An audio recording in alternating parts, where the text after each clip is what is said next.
Bienvenue dans mon mardi en direct. Un autre mardi un peu spécial parce que ce soir, je vous demande, croyez-vous aux extraterrestres? Et j'ai aucune base scientifique, j'ai pas d'expérience nécessairement personnelle, mais j'ai beaucoup de témoignages, puis j'ai un beau sujet à partager avec vous.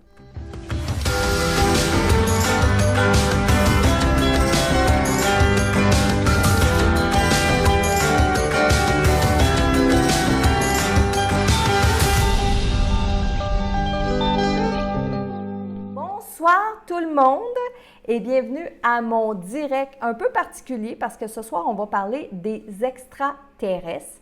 Et je vous le dis tout de suite, je suis loin d'être une spécialiste des extraterrestres. J'ai jamais vraiment vécu d'expérience, sauf, comme j'ai dit tantôt, je vais vous parler d'une expérience. Ça m'a fait beaucoup réfléchir en faisant les recherches dans la dernière semaine, depuis que j'ai annoncé le sujet de notre mardi de ce soir. Ça m'a beaucoup fait réfléchir sur une expérience que j'ai vécue quand j'étais jeune.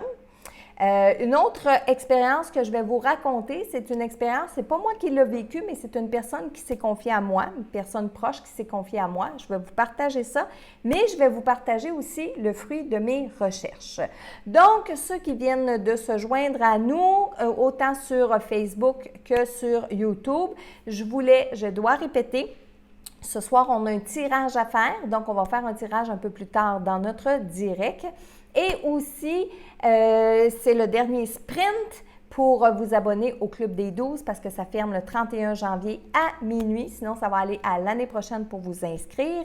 Et aussi, je mentionnais un peu plus tôt qu'on atteint presque nos limites de salle pour la plus grande journée de formation qui va être offerte au Québec sur communiquer avec l'au-delà. Donc, pendant que Michel s'ajuste les lumières puis toutes les choses, je vais commencer. Alors, je vous pose la question, parce que ça se peut tantôt que vous ayez répondu. Je vous pose la question. Est-ce que vous croyez à la présence d'extraterrestres? Et là, si on dit extraterrestres, il y a beaucoup de gens qui me reviennent avec les Martiens. Mais on ne va pas juste parler des Martiens, parce qu'il n'y a pas juste sur Mars qui peut exister de la vie. Parce que tout ce qui est à l'extérieur de la Terre, tous les êtres qui peuvent vivre à l'extérieur de la Terre, on les appelle les extraterrestres. Donc, on se souvient du petit bonhomme E.T., le beau film E.T., les extraterrestres. On s'imagine souvent les grands martiens avec des têtes vertes, des petits bonhommes verts, etc. Mais dans la réalité, c'est beaucoup plus que ça, les extraterrestres. Et ce soir, je sais qu'il y a des gens cette semaine qui m'ont posé des questions sur les Illuminati, sur les reptiliens.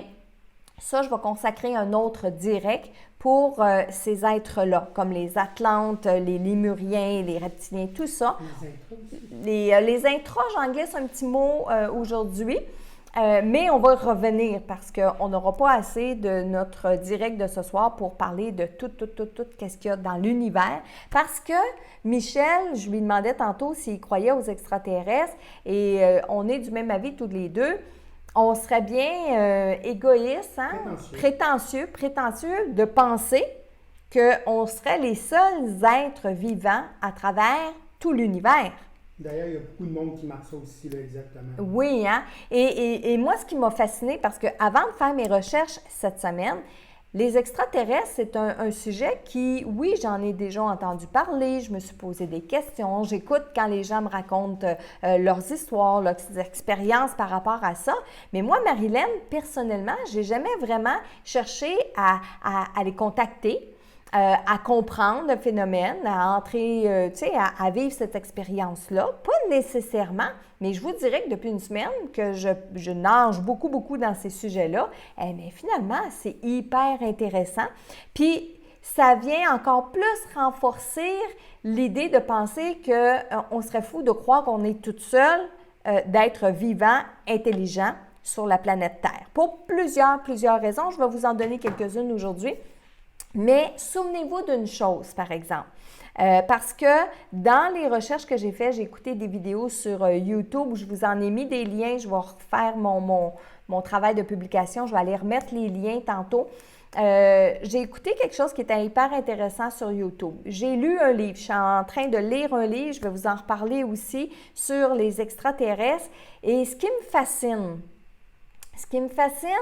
c'est, souvenez-vous quand, je crois que c'est Copernic, qui disait que la Terre était ronde ou était plate, je ne me souviens plus là, mais il y a un éminent chercheur, scientifique, qui disait que la Terre était plate. Et au bout d'un certain temps, on a découvert, grâce à nos expériences, grâce à la technologie, photosatellites et tout ça, que finalement, la Terre est ronde. Mais au départ, tout le monde croyait que la Terre était plate. Et quand les gens disaient « non, la Terre est ronde », on les traitait de fous, ces gens-là. Alors, même chose pour qu'est-ce qui est la vie à l'extérieur de la Terre. On a longtemps dit « ça se peut pas, ça n'existe pas, les extraterrestres ». Il y a des gens qui ont fait rire d'eux parce qu'ils ont avoué avoir eu des contacts avec les extraterrestres et tout ça.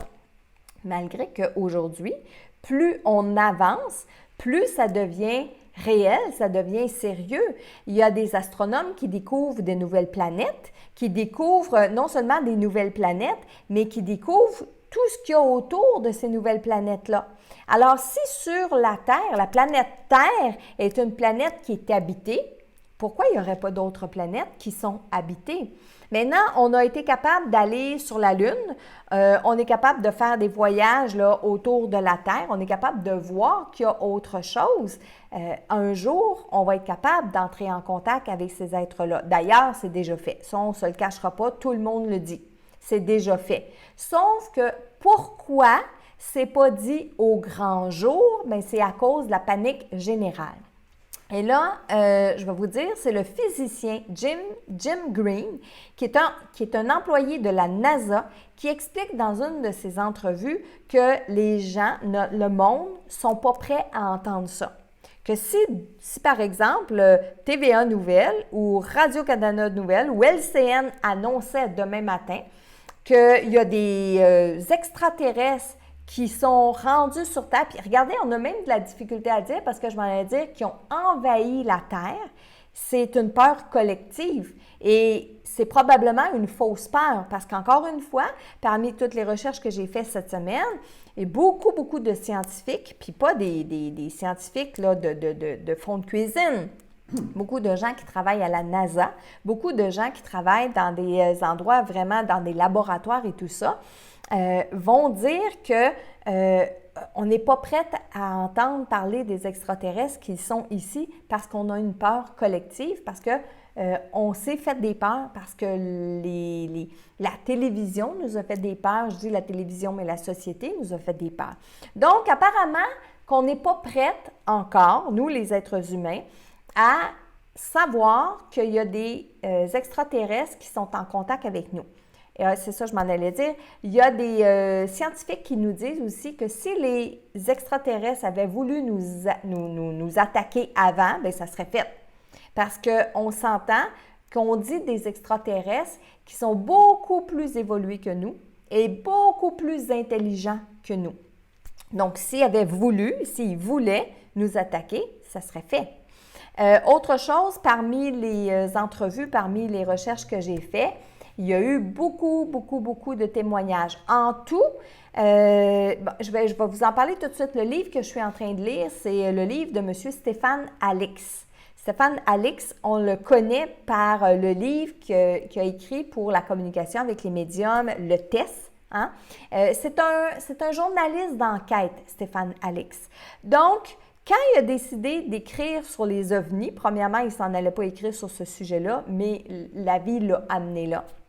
Mais il a fait des recherches très approfondies et son livre il est hyper intéressant. Puis comme c'est un journaliste, bien, c'est pas un ufologue. Donc, c'est pas quelqu'un qui nous vend l'idée que les extraterrestres, ça existe. C'est quelqu'un qui a fait des recherches, qui a fait des enquêtes et qui nous livre le résultat de ces enquêtes et de ces recherches, puis qui avoue, un peu comme moi ce soir, je vous ai avoué qu'avant de faire le direct, de faire mes recherches, Puis je me posais des questions, mais pas plus que ça. Sauf que là, c'est comme, ben oui, c'est sûr que ça existe. Là, j'en ai la conviction que ça existe. Dans ce livre-là, il a dit qu'il y a plus de 10 000 témoignages recensés. Ça veut dire que c'est des témoignages de gens qui, lorsqu'ils ont vécu l'expérience, sont allés voir la gendarmerie, la police, les gens haut placés, les bases militaires, l'armée. C'est 10 000 cas qui ont été recensés. Fait qu'imaginez ceux qui ne l'ont pas été parce qu'il y a des gens qui ont peur d'aller en parler, qui ont peur de faire rire d'eux, qui ne réalisent pas que c'est arrivé aussi parce qu'on va lire souvent dans les expériences ou dans les témoignages que les gens oublient, que ça part de leur mémoire. D'ailleurs, je vous ai parlé au début que j'avais vécu des synchronicités cette semaine. Lorsque j'ai annoncé mon live mardi dernier, j'ai dit mardi prochain, on va parler des extraterrestres. J'ai des amis qui sont ici au Mexique, Jacinthe et Louise. Et Jacinthe et Louise sont deux femmes qui sont vraiment ouvertes aux phénomènes, que ce soit des phénomènes paranormaux, que ce soit la vie après la mort, que ce soit le Reiki. C'est des femmes qui sont hyper spirituelles.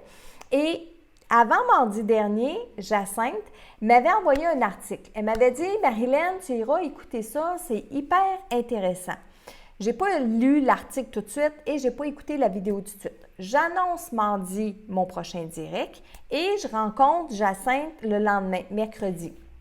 Et là, Jacinthe me dit « Marie, as-tu écouté le témoignage que je t'ai envoyé? » Bien, j'ai dit « Non, Jacinthe, je n'ai pas eu encore le temps. Bien, il faut que tu écoutes ça. C'est en lien avec ton prochain mardi en direct. » Ah ouais? Bah, attends, on va l'écouter. Et je suis chez elle, je l'écoute. Non seulement j'ai eu une première synchronicité qui fait que Jacinthe, sans savoir qu'on allait parler des extraterrestres cette semaine, m'avait déjà envoyé un lien d'une personne, puis Jacinthe ne m'envoyait pas des liens d'extraterrestres avant là. Okay? Donc, Jacinthe m'a envoyé le témoignage de Nassim Haramein. Et ça aussi, je vous le mets, le lien. C'est un garçon qui a vécu à Montréal, qui s'est fait enlever par les extraterrestres jusqu'à l'âge de 7 ans. Et il raconte son histoire. Et quand il raconte son histoire, il y a des témoins. Parce qu'une nuit, sa mère s'est levée en plein milieu de la nuit et elle a vu les êtres qui ont enlevé son garçon. Bon, vous irez lire, vous irez écouter cette vidéo-là. Ça, c'est la première synchronicité. Deuxième synchronicité, Jacinthe me montre une vidéo que le 11 janvier, il y a eu une super méga journée de méditation à travers la Terre. C'était mondial. Et il y avait un peu comme le résultat. Puis, c'était une vidéo qu'on a faite en bande dessinée. Alors, Jacinthe me dit « Marie, tu devrais écouter ça. C'est intéressant. » Je me mets à écouter la vidéo. Et vous vous souvenez, si vous étiez là mardi dernier, vous vous souvenez, j'ai répondu à Muguette qui me demandait « Marilyn, comment ça se fait une âme? Comment ça part une âme? De où on va partir? » Et j'avais expliqué que 2 fois, dans une méditation et dans une consultation, qu'on m'avait montré comme des cristaux qui partaient de la Terre, puis qui, quand le cristaux était prêt, bien, il se défaisait et ça devenait une âme. Mais croyez-le ou non, dans la vidéo que Jacinthe m'a fait écouter, ça ne parle pas du tout de ça. Ça parle de la méditation, ça parle de ce qu'on va être capable de faire dans le futur. Et sur la table de ces gens-là, qu'est-ce qu'il y a selon vous? Des socles avec des morceaux de cristaux qui sortent un peu partout.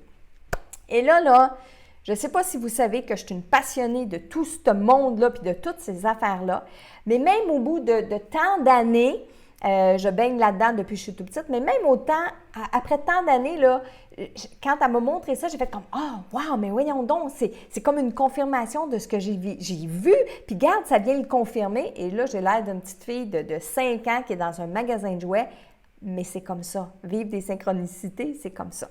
Donc, deuxième synchronicité. Troisième synchronicité. Moi qui ne parle pratiquement jamais d'extraterrestres. Hein, Michel, ou à quelques reprises, on va parler de ça quand on a un ami qui croit à ces choses-là. Mais je veux dire, entre nous, dans nos soirées avec des amis, c'est très rare. On va parler des défunts, on va parler de tout ça. Mais les extraterrestres, pratiquement jamais. Donc, la semaine dernière, mon professeur d'espagnol vient à la maison chez moi. On suit des cours d'espagnol, moi et Michel, et notre professeur d'espagnol s'installe à la table. On l'a depuis l'année passée et commence à parler, il nous enseigne l'espagnol. Et la façon qu'il nous l'enseigne, c'est pas comme à l'école, c'est usual. Ça veut dire qu'est-ce qu'on fait dans la vie de tous les jours. Qu'est-ce que vous avez fait cette semaine? Et là, il faut qu'on lui parle en espagnol. Il faut qu'on trouve les phrases, les mots, les verbes et tout ça. Et à un moment donné, il me demande qu'est-ce qui me passionne, moi, Marilyn? Fait que là, je lui dis, la spiritualité, il ne sait pas ce que je fais dans la vie, là. Fait que je lui dis, la spiritualité, tout ça. Il dit, ah oui! Et il commence à me parler des chiffres, l'interprétation des chiffres et tout ça. Puis il me regarde, il m'observe, il regarde mes réponses et tout. Et à un moment donné, il me demande, c'est quoi l'expérience que tu as vécue? Alors, j'ai vécu plein d'expériences. Mais pourquoi je suis allée choisir celle-là? Et ça, c'est celle que je vais vous raconter, qui m'a fait réfléchir parce que depuis que je l'ai raconté et re-raconté, je me suis posé des questions. Alors, je vous mets en contexte, je lui raconte que lorsque j'avais 8 ans, je sais, je vous l'ai déjà conté, là, lorsque j'avais 8 ans, je dormais dans mon lit avec ma petite sœur à côté de moi et je me suis ouvert les yeux à un moment donné et à côté de mon lit, il y avait 2 hommes qui se tenaient debout. Un plus grand, un plus petit. Les 2 hommes étaient habillés en noir, avaient des chapeaux noirs, des lunettes fumées noires, chemise blanche, cravate noire, puis un complet noir, tous les deux. Tous les deux étaient sérieux, puis ils regardaient fixe. Bien, avec les lunettes fumées, ils regardaient fixe. Et à un moment donné, ça m'a fait peur. J'ai 8 ans, j'ai peur. Je suis convaincue qu'ils sont dans ma chambre, là. Ils sont réels, je ne dors pas. Alors, j'ouvre mes yeux, je ferme mes yeux, j'ouvre mes yeux, ils sont encore là. Je ferme mes yeux et là, je fais semblant de dormir. Mais je sais télépathiquement, maintenant je suis capable de le dire, je sais qu'ils savent que je ne dors pas, que je fais semblant de dormir. Et là, j'ai 2 fois plus peur. Et là, je ferme mes yeux fort, puis je retiens mon souffle. J'ai froid, je me sens congelée comme quand on fait un mauvais rêve. J'ai le cœur qui bat fort. Et là, je me colle un peu sur ma sœur, mais très tranquillement, subtilement, pour pas qu'ils me voient puis qu'ils m'entendent. Et à un moment donné, j'ouvre mes yeux, ils ne sont plus là. À l'âge de 8 ans, je peux aller raconter ça à ma mère, j'ai raconté ça à personne. En 91 ou 93, je ne me souviens plus de l'année, il y a un film qui sort au cinéma qui s'appelle « Des hommes en noir ». Et quand j'ai vu ça, c'était une révélation pour moi. J'ai fait comme « mais c'est ça, mais c'est exactement ça que j'ai vu quand j'avais 8 ans ». Je ne me suis jamais posé la question « c'est qui eux autres ». Mais la semaine passée, mon professeur d'espagnol, quand il me demande de lui raconter une situation que j'ai vécue, un phénomène, c'est quoi le phénomène que j'ai vécu, je suis allée y raconter cette expérience-là. Et lui, croyez-le ou non, on est au Mexique. Et au Mexique, il y a beaucoup de cas d'OVNI qui sont rapportés. Je ne pensais pas qu'il y en avait autant au Mexique, mais oui. Il y a beaucoup de cas d'OVNI au Mexique. Et là, Rodolfo, mon professeur, se met à me raconter ses expériences personnelles. Lui a vu en plein jour une soucoupe volante, la présence des ovnis. Et il n'était pas tout seul. Plein jour, il y avait son mécanicien parce que sa voiture était tombée en panne. Il y avait son mécanicien, il y avait le petit bonhomme du mécanicien et il y avait lui. Il était 3 à voir exactement la même chose. Alors, il me raconte ça. Puis il y a une autre fois aussi où il a vécu une expérience. Et après avoir parlé avec lui, et admettez que c'est une belle synchronicité parce que ça fait depuis l'année passée, puis on n'avait jamais parlé de ces sujets-là. Et lui a vécu ça. Il a été témoin. C'est une personne que je peux toucher en chair et en os. Il a été témoin de ça. Mais il m'a fait remettre en question mes hommes en noir. Donc, est-ce que les hommes en noir étaient des visiteurs extraterrestres? Je pense que oui. Aujourd'hui, je pense que je suis capable de dire oui, mais je ne vous aurais même pas dit ça la semaine passée. Puis je pense que j'ai même encore raconté la semaine passée cette expérience-là. Ces hommes-là, je n'ai jamais su d'où ils venaient. Est-ce que c'était des défunts? Peut-être que oui. Je me serais peut-être posé la question, mais aujourd'hui, quand je m'arrête, tous les défunts que je vois, ça n'a pas de l'air de ça. Ça ne ressemble pas à ça, c'est pas ça. Et dans le film, 2 hommes en noir, mais on dit que ces hommes-là c'est des extraterrestres. Donc, ça, c'est le plus proche des expériences que moi, Marilyn, j'ai vécues, là. OK? Si vous en avez vécu des expériences, vous pouvez les écrire aussi. Michel, si jamais tu en vois passer, tu me le dis, OK? À la fois sur YouTube, puis à la fois... Oui, des fois, c'est des longs, hein? Tu vas toutes les lire. Oui, je vais les lire. Mais cette semaine, je ne vous promets pas de répondre à vos questions. Puis jamais Marilyn, elle va faire ça, promettre de répondre à toutes les questions qui me sont posées dans un mardi soir. Je dis que l'image n'est pas très belle sur Facebook. Donc, si vous êtes sur Facebook, vous pouvez toujours cliquer sur le lien que Marilyn a mis là, sur YouTube. Oui. L'image est très, très bonne. Oui, vous pouvez aller vous mettre à regarder. Je vais le remettre dans les commentaires, là, parce que... Tu l'as mis, le lien? OK. Pourquoi je vous dis ça? Parce que Facebook a un petit peu... peut-être un petit peu de difficulté avec la plateforme, mais regardez, c'est pas grave. L'important, on se comprend bien. Le son est très bon. Le son est très bon. Donc, j'ai parlé du physicien Jim Green. Je vous ai parlé de mes synchronicités cette semaine. En 2020-2021, il va y avoir des nouvelles missions qui sont prévues sur Mars. Les scientifiques pourraient bien n'avoir jamais été aussi près d'une possible annonce de vie extraterrestre.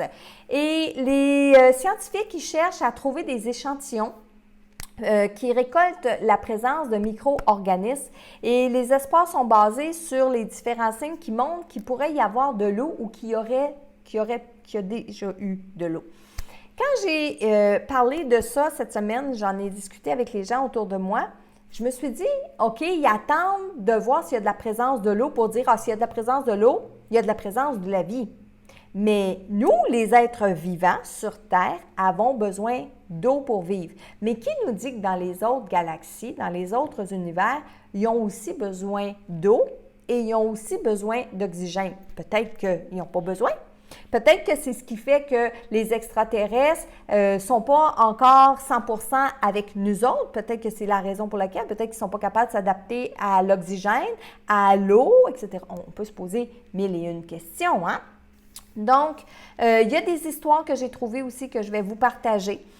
Entre autres, les scientifiques auraient retrouvé sur le corps de Napoléon Bonaparte, lorsqu'ils ont fait l'autopsie de Napoléon Bonaparte, ils ont retrouvé dans son cerveau un petit bout de métal. Un bout de métal qu'ils n'ont pas été capables d'identifier. Et à l'endroit où ce bout de métal-là s'est logé, c'est pas comme si Napoléon Bonaparte s'était cogné, avait reçu un coup de quelque chose, etc. Ils n'ont jamais été capables de dire qu'est-ce que c'était ce petit bout-là. Mais non seulement ça, Napoléon Bonaparte il a dit qu'il avait été retenu prisonnier par des hommes étranges. Et ça coïnciderait, ça explique la disparition de Napoléon Bonaparte qui a disparu plusieurs jours en 1794. Donc, Napoléon a disparu. Les gens n'ont jamais su. Napoléon n'a jamais su non plus ce qui lui était arrivé. Lui, il a juste dit qu'il avait été retenu par des hommes étranges. Donc, ça pourrait coïncider.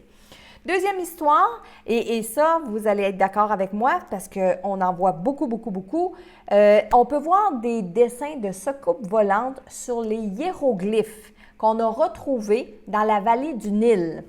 Donc, il y a des hiéroglyphes, on les voit, allez sur Internet, allez chercher ça. Vous allez voir, il y a des hiéroglyphes que c'est carrément des soucoupes volantes comme on les reproduit aujourd'hui. Quand on demande à quelqu'un de dessiner une soucoupe volante, on la dessine.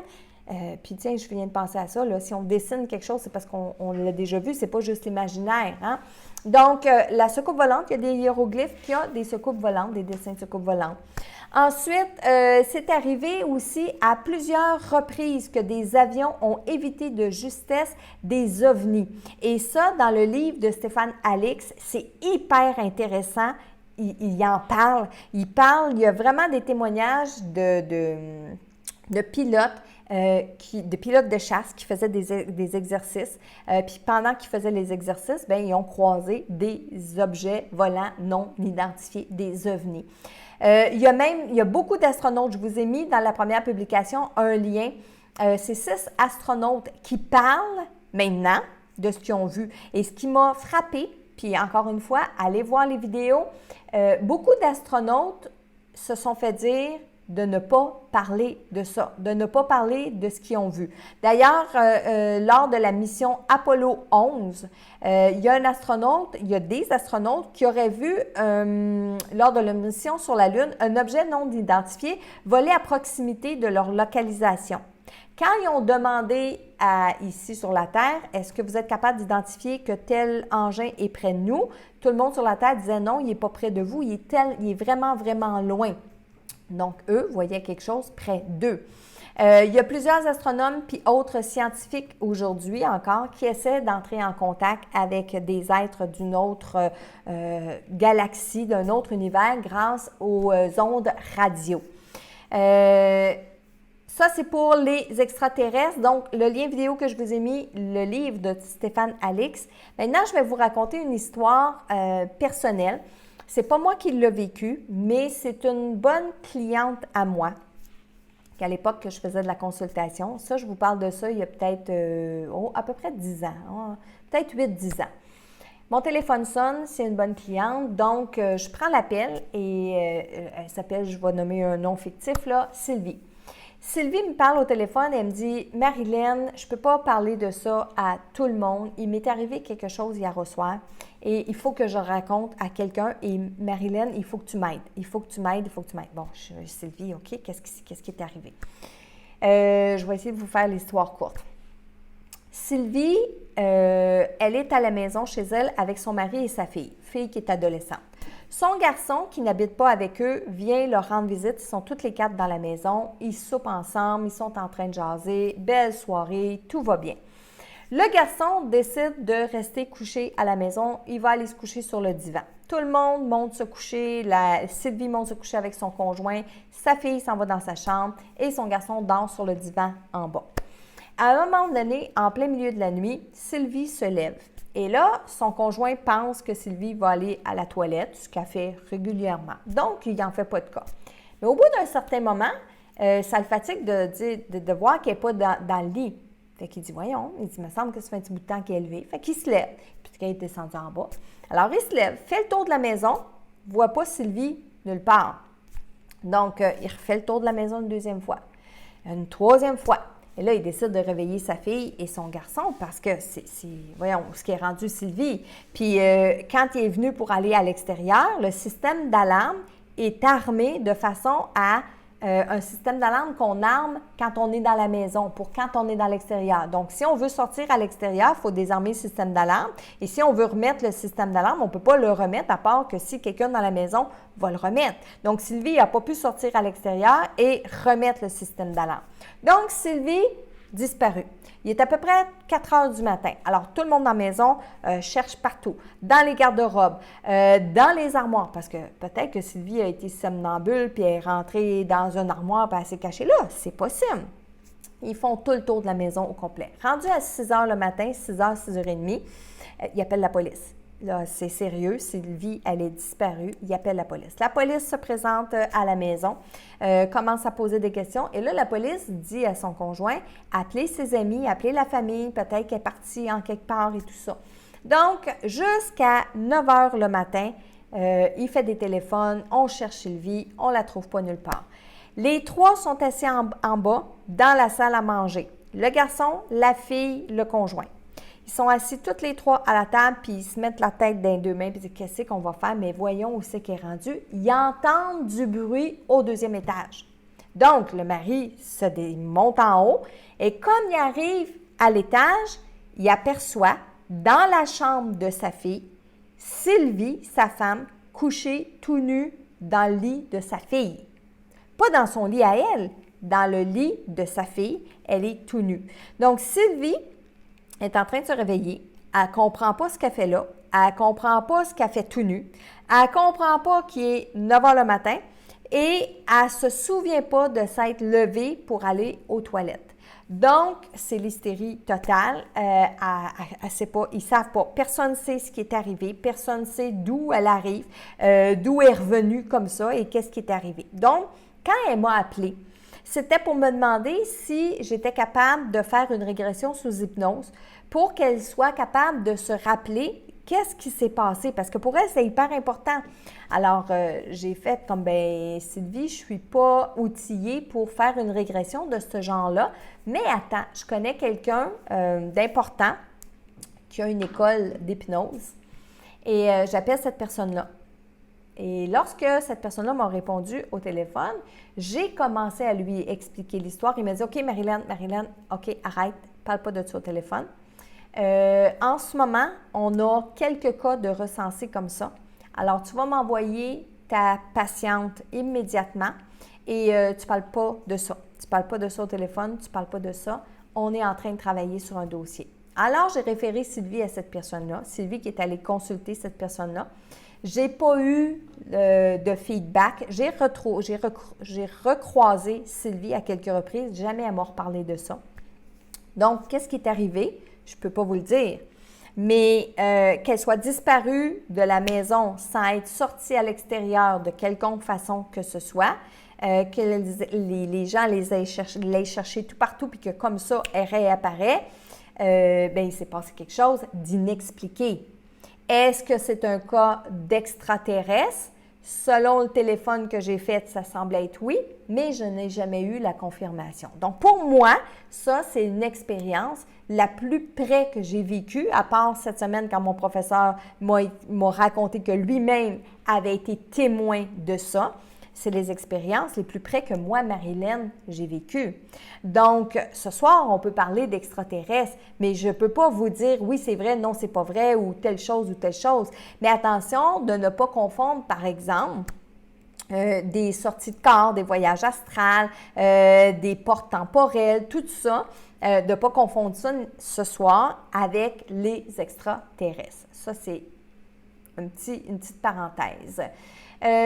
Michel, tu peux me raconter un peu ce qui s'est passé pendant que je jasais, pendant que je parlais? Il y a quand même beaucoup de monde qui raconte leurs expériences. Oui. J'ai eu le temps d'en prendre une au vol. Oui. Pendant que j'achète. C'est Mélita qui a dit qu'elle avait 8 ans à peu près, j'étais dehors. C'était un gros bol à chanter ou soucoupe qui passait très lentement. J'ai encore l'image en tête. Peut-être un extraterrestre. Oui. Mais plusieurs gens vont rapporter les soucoupes volantes, les ovnis, les objets qu'on voit dans le ciel. Et là, dans le livre où je suis rendue de Stéphane Alix, je commence à arriver dans les témoignages d'enlèvement d'extraterrestres. OK? Donc là, jusqu'à maintenant dans le livre, parce qu'il va étape par étape, puis une chose qui explique très bien puis qui est intéressante, c'est justement l'éclosion des planètes. Comment les planètes, le Big Bang, comment il s'est fait, et l'éclosion des planètes, et que nous, quand ça a fait le Big Bang ou quand l'éclosion de la planète a eu lieu, il y a eu d'autres planètes autour du Soleil. Mais Stéphane Alix, il pense, avec d'autres astronomes, des physiciens et tout ça, qu'il y a d'autres planètes, qu'il y a tout un système solaire autour et tout. Donc, il a commencé par parler de ça. Donc, il y a toute une belle continuité, une belle évolution qui est faite. Et là, je suis rendue dans la partie des enlèvements. Okay? Donc, je ne sais pas vous autres, si ce soir, il y a des gens, à part voir des ovnis, avaient été victimes, je pourrais dire ça, d'enlèvement et que vous avez ramené des images, ramené des souvenirs, ramené des choses. Ça pourrait être intéressant que vous l'écriviez dans les commentaires. À la fois pour moi, je vais vous lire, mais aussi pour les autres personnes qui sont là ce soir et qui regardent ça avec nous. À part Mélita, Michel. Il y a un commentaire de Martin ici qui dit qu'ils sont déjà parmi nous. Plusieurs bases souterraines, dont celle de Dulce, qui a 7 niveaux souterrains. Plus près de nous, le mont Saint-Hilaire aurait une base souterraine avec Omni. Là, il dit faites vos recherches, mais je ne sais pas si c'était là au début. Je veux juste rappeler que ce n'était pas une experte. Là. Non, puis oui, puis Martin, je suis contente que vous abordez ce sujet-là parce que là, je m'en viens avec l'autre question que Michel m'a posée tantôt, les intraterrestres. C'est curieux parce que je me suis plus intéressée aux intraterrestres, moi, dans les dernières années, qu'aux extraterrestres. Pourquoi? Parce que peut-être que je suis mieux sur les 2 pieds sur le plancher des vaches. Quand je passe devant une montagne, j'ai la sensation que la montagne, elle n'est pas remplie de roches. J'ai la sensation, les énergies, le feeling qu'il existe des êtres qui vivent à l'intérieur des montagnes. à l'intérieur de la Terre aussi. Et bon, en faisant quelques recherches, mais comme je vous dis, c'est pas mon domaine, ces choses-là. Mais en faisant les recherches comme ça, j'ai découvert, par exemple, en Turquie, il y a énormément de maisons qui sont faites à l'intérieur de la Terre. Il y en a un, je pense que c'est 15 niveaux dans la Terre. Mon Dieu, moi qui est claustrophobe, je ne sais pas si je serais capable d'aller là. Mais il y a des systèmes d'aération.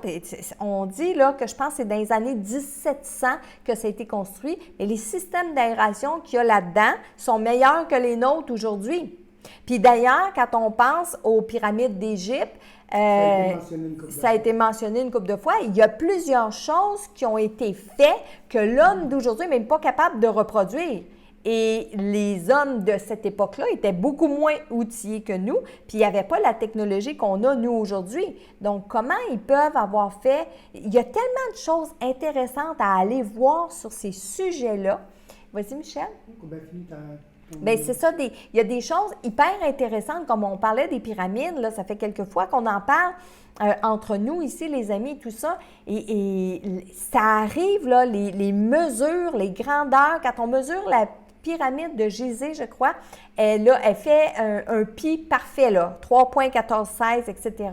Les angles sont droits, et ça fait des combien d'années, des milliers d'années que ça existe. Donc, comment ils ont fait ça? Il y a René Gagné qui dit l'île de Pâques aussi. L'île de Pâques, Stonehenge. Moi, il y a quelque chose qui me surprend, c'est qu'il y a beaucoup de monde qui écrivent pourquoi ils enlèvent les humains, ils sont méchants. Mais si on vire ça de côté, la zone 51, que personne n'a parlé ce soir, je suis sûr, on est surpris, hein? Si elle a passé, c'est parce que je ne l'ai pas vu, ça va beaucoup trop vite, là. Oui. Mais si on peut savoir tout ce qui se passe, c'est sur la zone 51. Ouais. Est-ce que nous, on fait des expériences sur eux? Bien, la zone 51, c'est pas pour rien qu'elle est gardée, là. Puis, encore une fois, quand on va faire nos recherches sur Internet et tout ça, on voit beaucoup de vidéos. Ils ont agrandi la zone parce qu'il y avait des curieux qui s'installaient avec des jumelles, avec des longues vues et tout ça. Tout ce qui est au-dessus de la zone 51, c'est on ne peut pas passer là avec des avions, on ne peut pas passer là avec des hélicoptères, avec des drones. Hein, il y en a qui se sont essayés, bien sûr. C'est privé, c'est secret. Si vous allez voir l'entrevue de Nassim Haramein, lui a été travaillé dans des laboratoires aux États-Unis et en France, des laboratoires qui ont en leur possession des morceaux de navettes OVNI, des soucoupes volantes. Et il les a vus, il les a touchés. Il y a des gens de laboratoire, des physiciens, il y a des gens qui sont en train de travailler sur... puis Stéphane Alix aussi en parle dans son livre. Donc, zone 51, il n'y a pas juste là qu'il y a des laboratoires de recherche. Non, il y en a partout, mais c'est la plus connue. C'est la plus connue. C'est la plus près de nous aux États-Unis, naturellement. Exactement. Et aussi, bien, Michel, tu as raison de dire...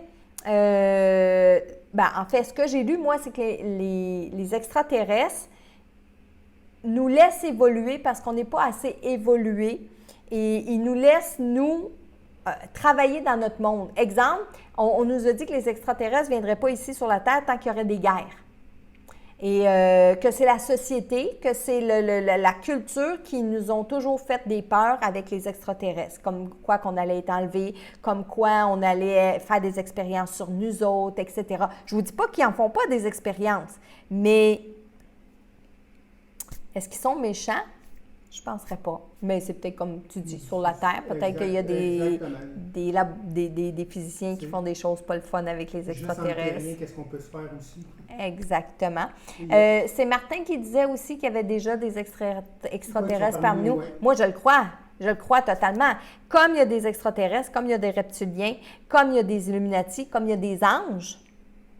Il y a une personne tantôt qui demandait justement ta minute. Oui. Laisse-moi la retrouver. Je peux poser la question exactement comme elle l'a posée. Pendant que tu poses la question. C'était Manon Gravel qui disait. Oui. Non, pas Manon Gravel, c'était Lisette l'Allemand qui disait. Oui. Que les anges disent là-dessus? J'ai pas à questionner les anges là-dessus. C'est, comme je disais tantôt, c'est pas un sujet qui, avant ce soir, avant cette semaine, a fait que j'ai poussé plus mes recherches. Puis cette semaine, bien, j'ai été concentrée dans du terre-à-terre, c'est-à-dire j'ai fait des recherches sur YouTube, j'ai fait des recherches sur des livres, j'ai pas fait des recherches branché sur l'autre côté. Puis, à quelques reprises, je me suis dit, Marilyn, si tu te concentrais, tu te brancherais. Ouais, mais t'as quoi qui viennent m'enlever? T'as quoi qui disent, bon, ben, elle s'intéresse aux extraterrestres. Déjà que tu parles aux morts. Si tu parles aux extraterrestres, là, non, moi j'arrête, je décroche. Je ne sais pas si vous avez entendu Michel, là. Hein, il dit que déjà que je parle assez aux morts comme ça, s'il faut en plus que je parle aux extraterrestres, il dit, moi, je décroche. J'ai aussi Georgette Francaire qui dit « En voyage astral, peut-on rencontrer des extraterrestres? » Bien, je pense que oui. Je pense que oui. Sincèrement, honnêtement, je pense que oui. Je pense qu'en méditation, on peut peut-être le faire. Avec les anges, comme Lisette le demandait, probablement qu'on est capable de le faire. Est-ce que je pourrais aller chercher d'autres informations avec d'autres dimensions? Peut-être que oui, mais jusqu'à maintenant, ce n'est pas quelque chose sur lequel je me suis attardée, bien sûr. Oui, il y a Sabrina Boulette qui disait quelque chose tantôt. Elle a dit qu'elle écoutait des documentaires sur le site Gaïa. Oui, Gaïa, c'est ça. Oui, puis c'est justement les liens. Bien, sur la première publication que j'ai faite, Nassim Haramein, c'est là-dessus que je vous donnais le lien. Quand la vidéo va être finie, sur Facebook, je vais aller mettre les liens. Sur YouTube, je vous le dis aussi, je vais aller mettre les liens, mais demain sur la nouvelle vidéo. Pourquoi? Parce que sur YouTube, lorsque je termine le direct qu'on fait ensemble, je n'ai plus accès à vos commentaires et je n'ai plus accès à ça. Donc, demain sur YouTube, vous allez pouvoir écouter en rediffusion, puis je vais aller mettre les liens justement de Lumière sur Gaïa avec Nassim Haramein. Je vais pouvoir aller mettre les liens sur YouTube. Il y a le lien aussi avec Stéphane Alix, son livre que je vous ai mis en référence. Je vous ai tous mis les liens pour ça. Sylvie Coulombe qui dit « J'ai une caméra pour la chasse qui a photographié une soucoupe volante tout près de notre camp. Ça me donne des frissons dans le dos. » Oui, ça c'est hyper intéressant. Et de toute façon, oui, c'est un peu comme les personnes décédées. Là. Oui. Il y a tellement de témoignages qu'à un moment donné, tu peux pas, c'est pas tout le monde qui peut être fou, qui peut inventer. Là. Exactement. Puis de plus en plus, on l'a dit tantôt, hein, de plus en plus, on va être capable de le prouver. Parce que la technologie nous amène là. La technologie de communiquer avec ailleurs, les fusées qu'on envoie sur Mars, sur la Lune et tout ça, les sondes qui se promènent, les satellites. Je ne sais pas si vous avez déjà vu une photo, vous ferez une recherche sur Internet, satellite autour de la Terre. À un moment donné, tu ne vois plus la Terre tellement qu'il y a de satellites. OK? Donc, jamais je croirais que dans tous ces satellites-là, bien, il n'y a pas des choses un petit peu particulières qui reviennent. Hein? Et comme je le disais dans les vidéos tantôt d'astronautes, il y a des astronautes, carrément, le journaliste posait la question et les astronautes, ils figeaient et ils disaient « Je peux pas, j'ai pas le droit de répondre à ça. » Il doit y avoir une convention vraiment. Oui. Là, Bien, il y a un astronaute, je ne me souviens plus du nom, là. Lui, après avoir vécu ça, il est sorti de l'armée, il est sorti de la NASA et tout ça, et il a écrit un livre justement sur les phénomènes qu'il a vécu pendant sa mission. Je pense qu'il a fait juste une ou deux missions, mais sinon, c'est vraiment intéressant. Comme je vous dis, là, quand on fait des recherches, bon, c'est sûr, je suis tombée sur des vidéos de trucage, je suis tombée, je suis tombée sur des vidéos, puis ça, là, c'est pareil que dans le monde de l'au-delà, les personnes qui croient à la communication avec les personnes décédées, les gens qui croient à toute l'énergie, vous avez des hurluberlus. On ne se le cachera pas, là, vous avez des hurluberlus. Vous avez des gens qui se prétendent médiums. Vous avez des gens qui se prétendent faire du Reiki. Hein, j'ai déjà raconté l'épisode où une femme avait voulu faire du Reiki avec moi, puis elle était arrivée avec la cigarette sur le bord de la bouche, puis elle l'avait dans la bouche, puis elle me parlait, puis elle me disait « Je vais te faire un traitement de Reiki. » Non. OK?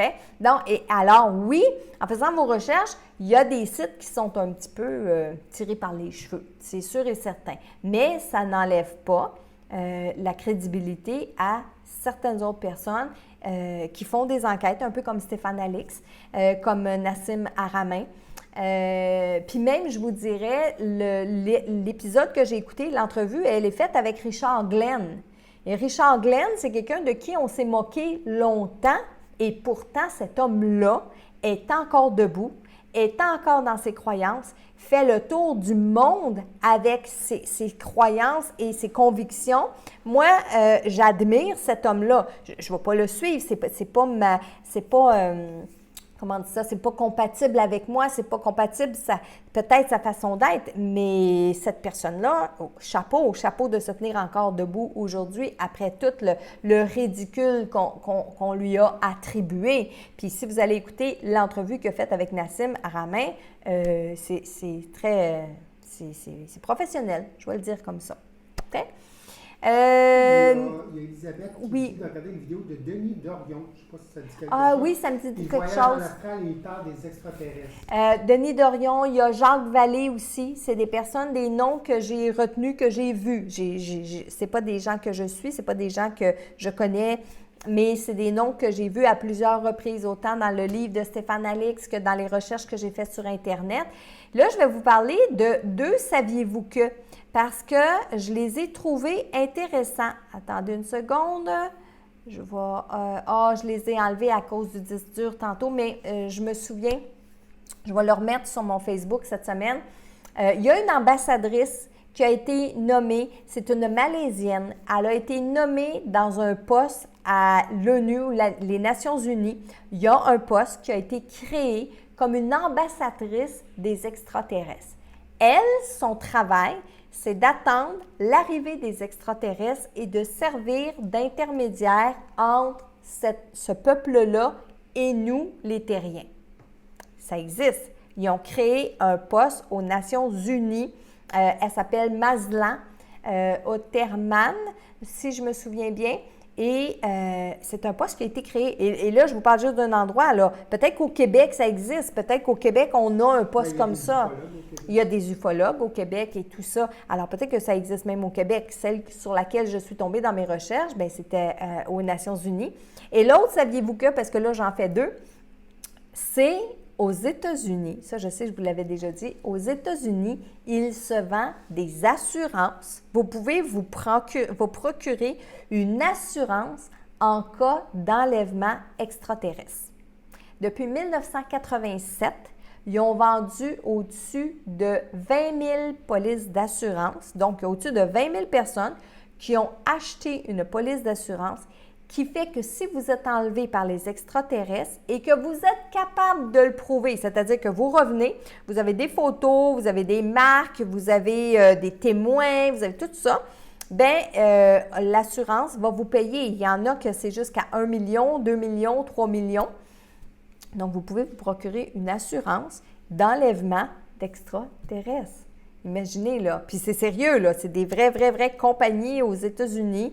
Il y a Abduction Ufologie. Il y a Lloyd et... Lloyd assure n'importe quoi. Lloyd assure n'importe quoi. Donc, il y en a trois. Il y en nomme trois. Ça a commencé en 1987 en Floride. C'est un monsieur qui a décidé de faire ça. Puis, ça l'a gagné en popularité. Tu vois, il y a Sabrina qui disait la même chose que toi, Michel. Même les êtres humains peuvent être méchants, cruels et sans cœur. C'est vrai, des mauvais, il peut y en avoir partout.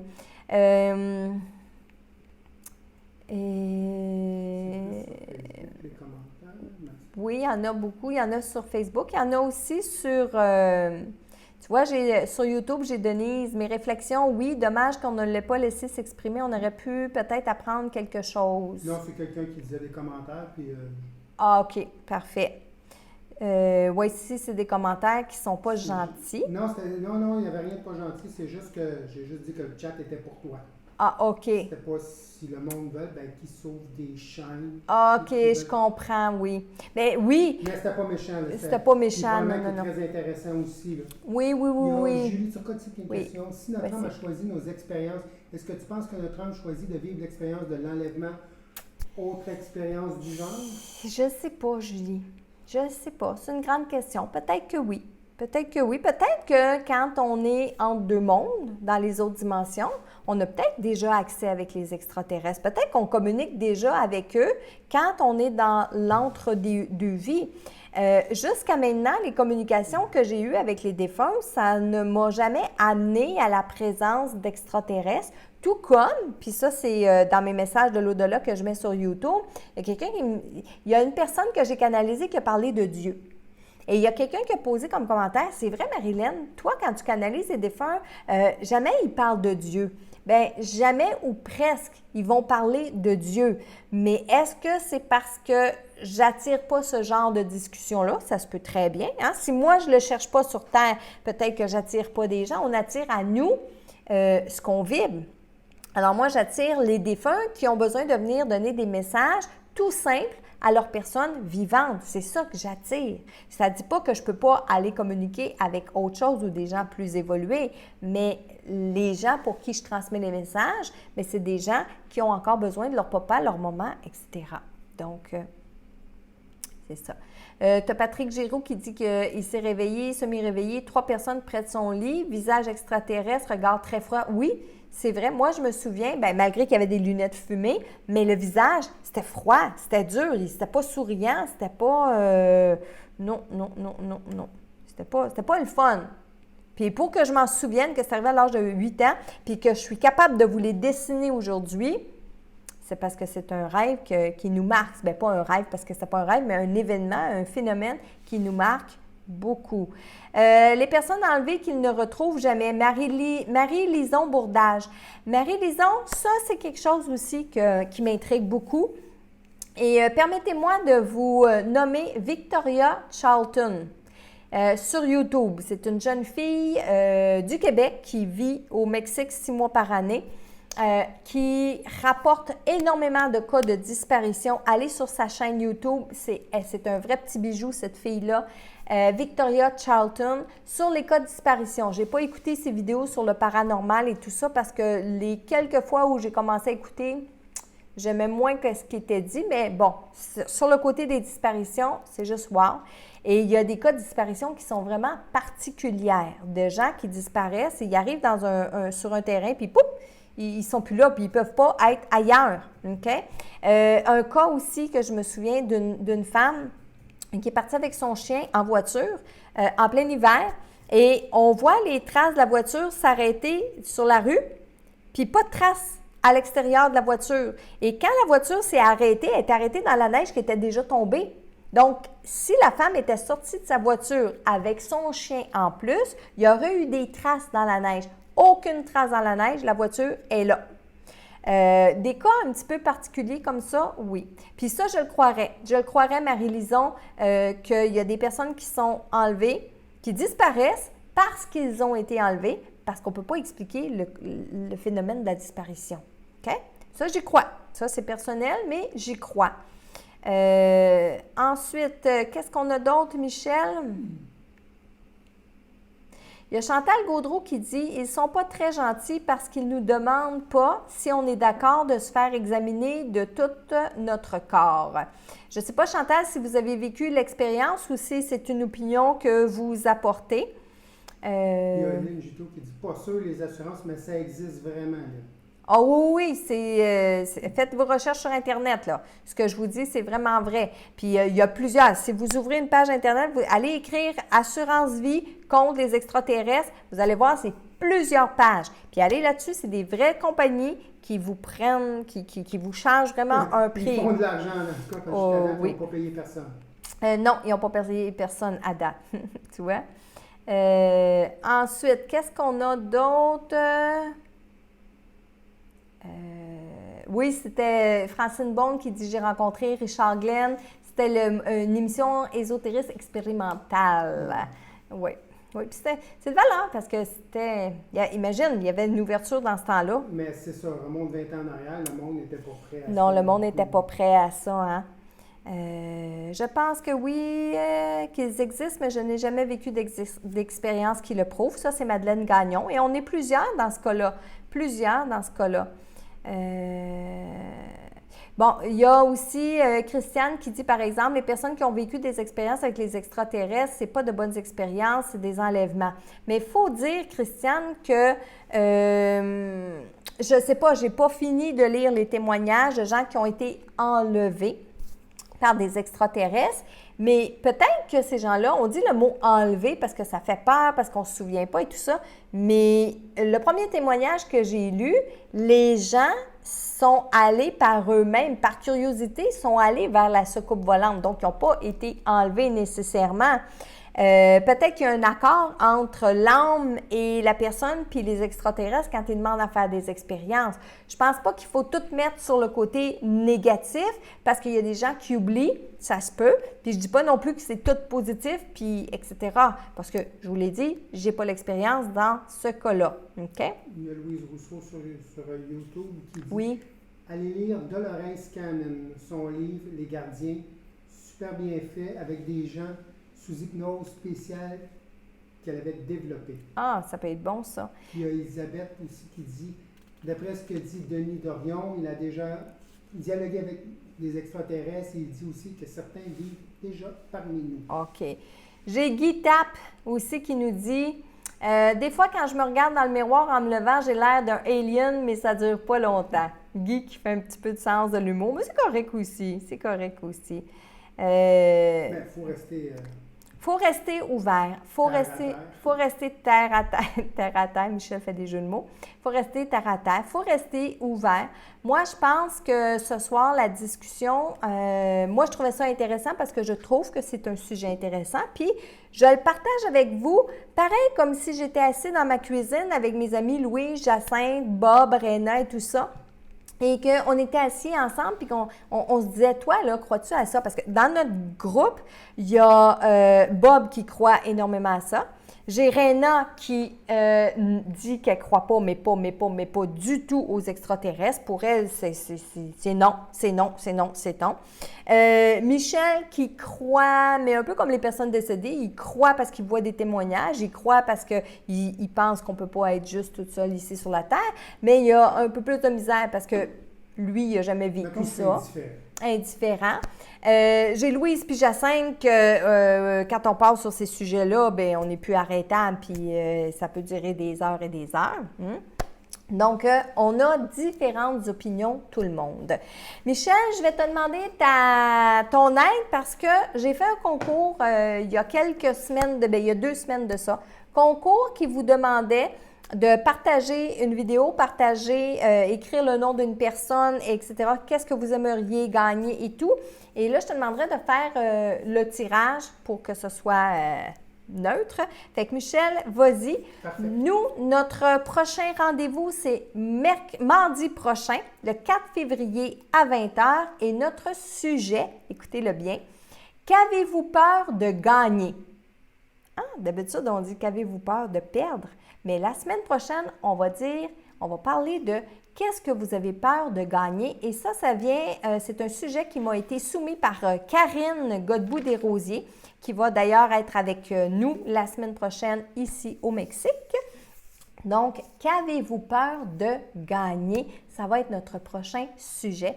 Et je vous répète, mes amis, les places sont limitées pour la grande journée sur la communication avec l'au-delà. Si vous voulez participer, vous voulez être avec nous, c'est à Terrebonne et c'est à Québec les 25 et 26 avril prochains. Toutes les informations sur journée de formation, vous allez avoir le lien aussi tout à l'heure et aussi dernier sprint pour vous abonner au Club des 12. Nous fermons les portes le 31 janvier à minuit, puis après ça, ça ne sera pas possible de vous inscrire. Michel, est-ce qu'on a un ou une gagnante? Une gagnante, madame ou mademoiselle. Oui. Marjo Goulet. Marjo Goulet. Alors, Marjo, je ne sais pas si vous êtes présente avec nous sur YouTube ou sur Facebook ce soir, mais c'est vous qui avez gagné. Et comme nous nous sommes rendus à 212 partages, vous allez avoir le choix entre ma conférence virtuelle ou mon atelier des 20 bonnes habitudes à prendre pour développer nos capacités psychiques. Et moi, je termine avec vous avec des messages, parce que oui, j'ai canalisé des messages pour vous cette semaine. Alors, le premier message est pour Virginie Lemay de sa grand-mère Lucette. Voici le message, Virginie. Allô, allô, t'es toute seule? Je veux parler à tout le monde, rire. Je veux leur dire comment c'est beau, comment on se sent bien. Je pensais pas. Je pensais pas que c'était comme ça, rire. Il y a de la musique. Il y a tout ce qu'on a de besoin ici. J'ai retrouvé mon fils, est heureuse. Maintenant, c'est à toi que je parle, Virginie. Il ne faut pas laisser le chagrin ou tes peines te gâcher la vie. Oui, je t'accompagne dans ton cheminement, mais je ne peux qu'être observatrice. Observatrice de tes malheurs, mais de tes joies aussi. Heureusement, sinon, qu'est-ce que tu voudrais que ça donne de vivre sur Terre? Rire. Je vais faire de mon mieux pour tous vous aider. Oui, je voudrais t'aider à la trouver, la solution, mais je ne le sais pas. Si je pouvais, je le ferais. J'ai confiance en toi et je suis fière de toi. Je t'embrasse fort. Alors ça, c'est le message de Lucette, la grand-maman, pour Virginie Lemay. Si en écoutant le message, ça vous a parlé, vous avez comme l'impression que vous aussi, ça pourrait être un défunt qui s'adresse à vous, prenez-le pour vous, je vous le dis tout le temps, OK? Et l'autre message que j'ai canalisé, c'est pour Sylvie Renée de Mélissa, sa belle-sœur. Alors, voici le message. Ça va aller. Tu n'as plus besoin de t'en faire rire. Je t'assure, je vais bien. Je me suis retrouvée. J'ai compris beaucoup de choses. Maintenant, j'ai une mission où je suis. Je suis avec les enfants, ceux qui sont décédés, ceux surtout qui ne peuvent pas entrer en contact avec leurs parents parce qu'ils ont trop de peine, les parents. Je les aide, je leur enseigne des choses de mère, rire. Non, la vie n'a pas toujours été facile, mais c'est derrière moi tout ça. Merci à toi de m'avoir compris, tu es une belle personne, rire. Tu as besoin de te faire plus confiance, n'aie pas peur du changement, fais-en le plus que tu peux. C'est ça qui t'amène le plus d'expérience. Tu pourras démêler tout ça quand tu seras ici. S'il vous plaît, parle-leur pour moi. Ils croient que je suis morte, mais je suis là, toujours vivante, mais d'une autre façon. Merci, je t'embrasse fort. Sylvie, je vais revenir dans le message de Mélissa quand elle vous dit « S'il vous plaît, parle-leur pour moi ». J'ai essayé de lui demander à qui vous deviez parler et je n'ai pas compris. Est-ce que c'est à ses enfants? Est-ce que c'est à ses parents? Est-ce que c'est à ses amis? En fait, elle voudrait, Sylvie, que vous puissiez dire à ces gens-là que Sylvie, elle n'est pas morte. En fait, c'est ses paroles qu'elle dit. Elle n'est pas morte parce que les gens, quand ils croient qu'on est mort, ils croient qu'il n'y a plus rien après. Alors, elle dit, dis-leur que je ne suis pas morte, que je suis toujours présente, que je suis là avec eux. Donc, vous pourrez peut-être leur expliquer ça, ma chère Sylvie.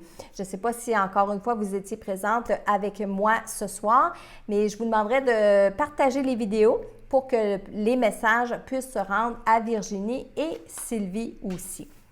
Donc, moi, je vous donne rendez-vous mardi prochain, 20h heure du Québec pour notre prochain direct. Vous allez pouvoir me suivre sur ma page Facebook en direct et aussi sur ma page sur ma chaîne YouTube en direct. Et moi, je vous embrasse très fort et je vous dis à la semaine prochaine.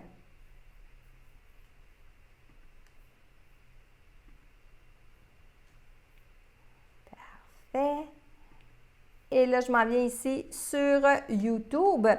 Sur YouTube, je vais juste vous répéter encore une fois que les commentaires, on les lit rapidement ici sur ma droite dans le chat. Malheureusement, je n'ai plus accès à ces commentaires-là. Je n'ai plus accès à vos questions, à tout ça dans le direct de ce soir. Par contre, lorsque je vais finir la vidéo, elle est encore disponible pour la regarder, mais je la transfère toujours dans mes vidéos du mardi en direct le lendemain. Alors, si vous voulez venir m'écrire des commentaires sous la vidéo demain quand elle va être publiée, bien, ça va me faire plaisir. Puis, je prends aussi quelques instants pour vous répondre sur YouTube comme je le fais sur Facebook quand j'ai de la disponibilité, quand le temps me le permet. Alors, je veux vous remercier encore très chaleureusement d'avoir été avec moi ce soir.